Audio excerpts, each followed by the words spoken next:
Salut peuple de Dieu, c'est le guide spirituel qui revient là, juste qu'on cause à ce qui concerne Jésus-Christ. Le thème de ce jour est Jésus-Christ est Dieu. Et il n'y a pas un autre Dieu en dehors du Seigneur Jésus-Christ. Donc il est le commencement et la fin, il est l'alpha et l'oméga. Je vais vous prouver cela à travers les écritures bibliques. Parce que quand j'entends les gens parler que Jésus-Christ est le Fils de Dieu, non. Jésus-Christ est le Dieu créateur. Pour ne pas être long, on commence rapidement dans Genèse chapitre 1 du verset 1. Au commencement, Dieu créa les cieux et la terre. Le premier nom qui commence ici, c'est Dieu.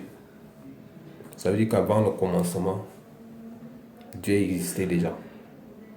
Au commencement, Dieu. Donc ça veut dire que Dieu existait déjà avant le commencement. Donc Dieu est le début du commencement. Dieu. Quand on a fini de lire Genèse, maintenant nous allons voir la naissance de Jésus-Christ.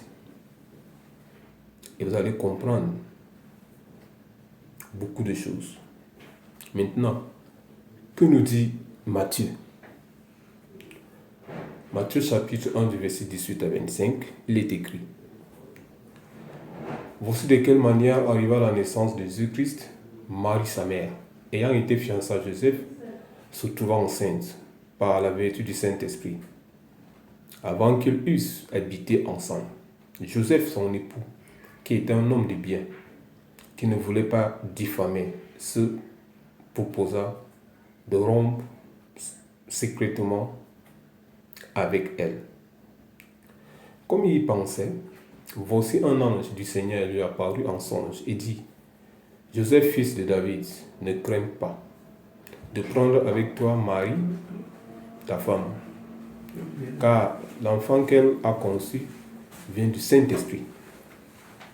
Elle enfantera un fils et on lui donnera le nom de Jésus. Voilà le commencement de Dieu visible. Parce que dans Genèse, on nous fait comprendre que Dieu créa les cieux et la terre. On ne le voyait pas. Maintenant, dans le sens physique, il se présente ici en Jésus-Christ. Donc, Jésus-Christ est le Dieu créateur. Elle enfantera un fils et tu lui donneras le nom de Jésus. Voilà, il y a le nom de Dieu. Parce que Dieu, en principe, n'est pas un nom. Oui, on sait qu'il est Dieu, il est éternel. Mais le nom véritable de Dieu, c'est Jésus-Christ. Elle enfantera un fils et tu lui donneras le nom de Jésus. Voilà le nom de notre Créateur du ciel et de la terre, Jésus-Christ lui-même.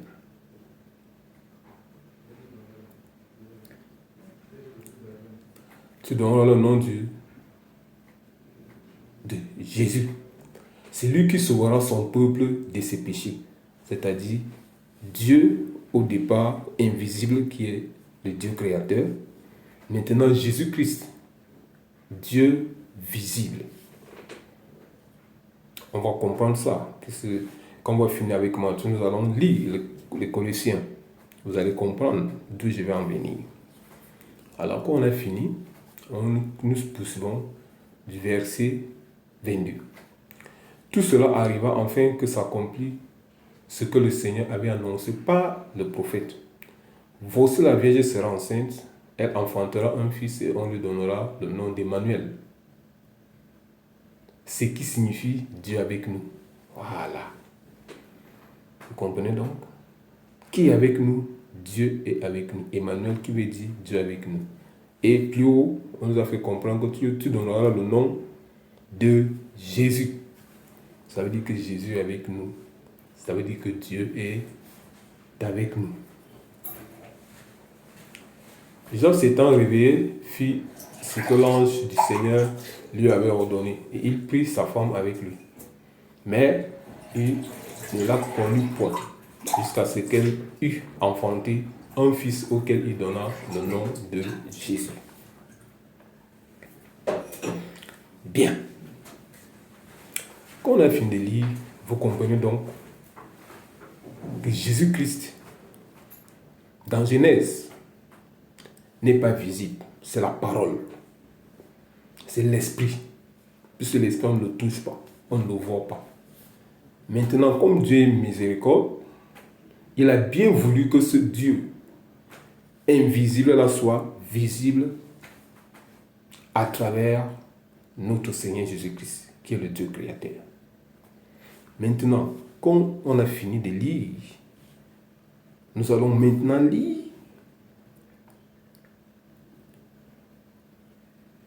Genèse, chapitre 1, du verset 27.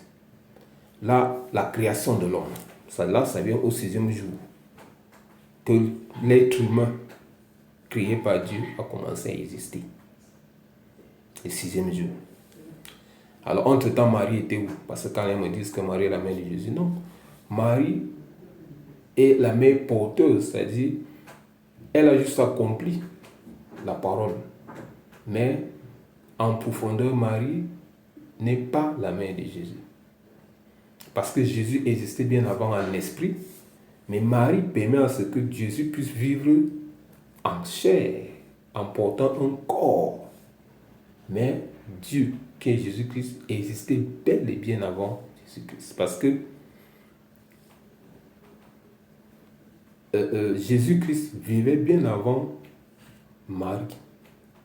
Parce que quand on nous lisons dans Genèse 1, 27, Dieu créa l'homme à son image.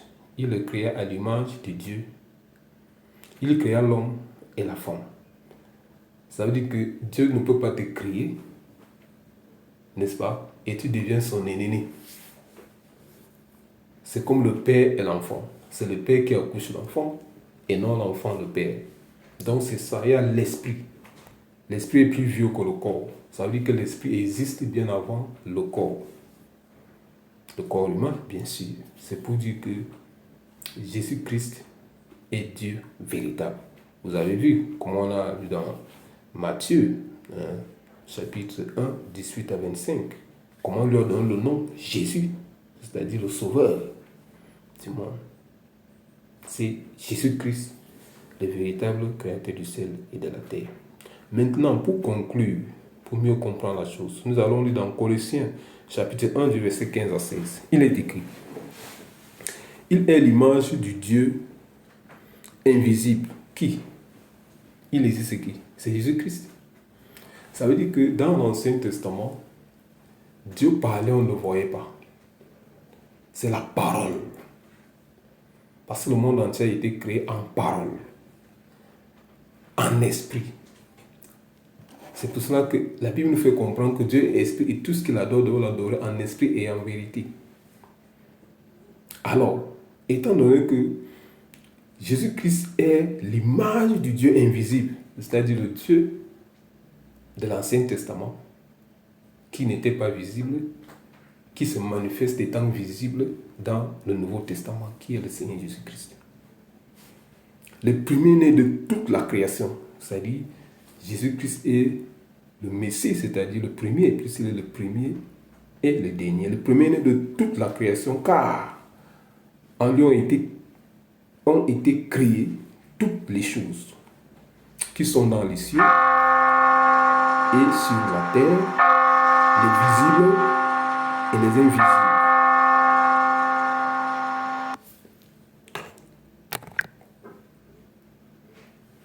Les visibles et les invisibles.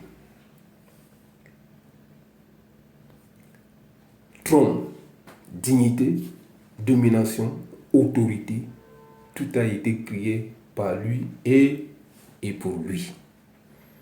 Voilà en un. Donc que les gens laissent le débat qui disent que Jésus-Christ est le Fils de Dieu. Jésus-Christ est Dieu lui-même. Il s'est manifesté en chair, en se portant le corps. Parce qu'il a constaté que l'être humain, pour mieux le comprendre, pour mieux le connaître, il faut qu'il se fasse un corps à travers le ventre de Marie. Parce que tout a été prévu au départ. Donc Jésus-Christ est le véritable Dieu et il n'y a pas un autre Dieu en dehors du Seigneur Jésus-Christ. Voilà ce que je tenais à vous dire. À très bientôt, peuple de Dieu. Mais ici, c'est bel et bien le guide spirituel, un Jean René. Je vous en remercie.